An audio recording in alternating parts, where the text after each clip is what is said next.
कभी ऐसे शहर के बारे में सोचा है जो आज के लिए नहीं बल्कि आने वाले कल के लिए बनाया गया हो?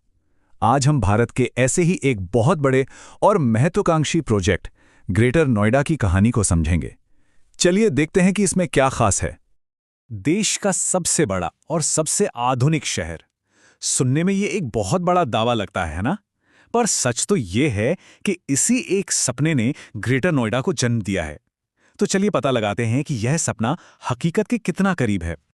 तो आखिर इस फ्यूचर सिटी की कहानी शुरू कहां से होती है? इस बड़े से दावे के पीछे की असली हकीकत क्या है? आइए एकदम शुरुआत से समझते हैं। सबसे पहले तो इसकी लोकेशन को समझना जरूरी है। ग्रेटर नोएडा दिल्ली और नोएडा से सटा हुआ है और ये राष्ट्रीय राजधानी क्षेत्र यानी एनसीआर का एक बहुत ही अहम हिस्सा है। मतलब ये देश के दिल के बिल्कुल करीब बसा है। इस शहर की असली पहचान है इसकी प्लानिंग। यहाँ की चौड़ी चौड़ी साफ सुथरी सड़कें, हरियाली और एक एक सेक्टर को जिस करीने से बसाया गया है वो पहली नज़र में ही बता देता है कि ये भारत के बाकी शहरों से कितना अलग है। लेकिन सवाल यह है कि ये शहर आखिर बना कैसे? देखिए, हर बड़े निर्माण के पीछे एक बड़ी सोच होती है और ग्रेटर नोएडा की कहानी भी कुछ ऐसी ही है।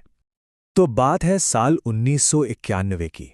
उस समय दिल्ली और नोएडा पर आबादी का बोझ लगातार बढ़ता जा रहा था।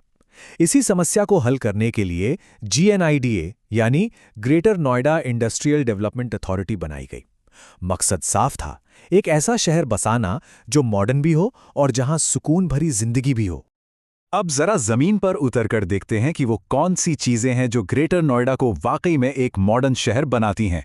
शुरुआत करते हैं इसकी बुनियाद से, यानी इसके इंफ्रास्ट्रक्चर और एजुकेशन सिस्टम से। यहाँ की एक बहुत ही खास बात है अंडरग्राउंड केबलिंग। इसका मतलब है कि बिजली के तार हों या पानी के पाइप्स, सब कुछ जमीन के नीचे है। इससे शहर एकदम साफ सुथरा और खुला खुला दिखता है। और ऊपर से चौड़ी सड़कें, 24 घंटे बिजली पानी की सप्लाई और दिल्ली नोएडा को जोड़ने वाली एक्वा लाइन मेट्रो, ये सब मिलकर यहाँ की जिंदगी को काफी आसान बना देते हैं। और बात सिर्फ रहने की सहूलियतों तक ही नहीं है। ये शहर पढ़ाई लिखाई का भी एक बहुत बड़ा सेंटर है। शारदा यूनिवर्सिटी, गलगोटियाज, गौतम बुद्ध यूनिवर्सिटी, ऐसे कई बड़े और नामी संस्थान यहाँ हजारों स्टूडेंट्स का भविष्य बना रहे हैं। लेकिन रुकिए, ग्रेटर नोएडा सिर्फ एक रिहायशी इलाका या एजुकेशनल हब नहीं है। ये तो इंडस्ट्री और बिजनेस की दुनिया का भी एक बहुत बड़ा खिलाड़ी बनता जा रहा है। यहाँ के आर्थिक विकास के दो मेन इंजन हैं।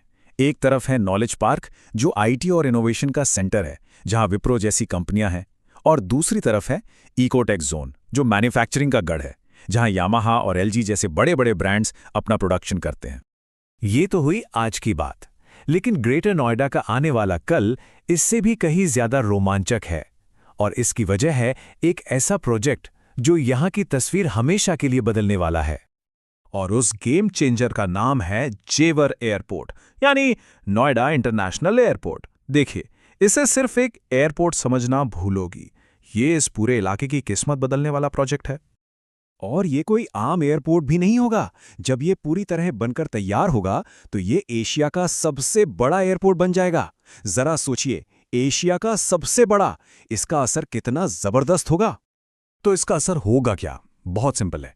जैसे ही एयरपोर्ट चालू होगा, ग्रेटर नोएडा सीधे पूरी दुनिया से जुड़ जाएगा। और इसका सीधा मतलब है ज्यादा बिजनेस, हजारों नई नौकरियां और इन्वेस्टमेंट की तो जैसे बाढ़ आ जाएगी। अब जाहिर है, जब इतनी तरक्की होगी, इतने लोग काम करने आएंगे, तो उन्हें रहने के लिए एक अच्छी जगह भी तो चाहिए। यहीं पर ग्रेटर नोएडा की प्लानिंग फिर से काम आती है। अल्फा, बीटा, गामा जैसे सेक्टर्स, जहां पार्क से लेकर स्कूल अस्पताल तक हर सुविधा मौजूद है, इसे रहने के लिए एक शानदार जगह बनाते हैं। इन्हीं सारे डेवलपमेंट्स को देखते हुए कई लोग इसे भारत का आने वाला दुबई भी कहते हैं। और ये तुलना अपने आप में ये बताने के लिए काफी है कि इस शहर को लेकर उम्मीदें कितनी बड़ी हैं। तो आखिर में एक बहुत बड़ा सवाल हमारे सामने आता है, क्या ग्रेटर नोएडा का ये मॉडल, ये पूरी प्लानिंग भारत के आने वाले नए शहरों के लिए एक ब्लूप्रिंट बन सकती है? ये एक ऐसा सवाल है जो हमें भविष्य के भारत के बारे में सोचने पर मजबूर करता है।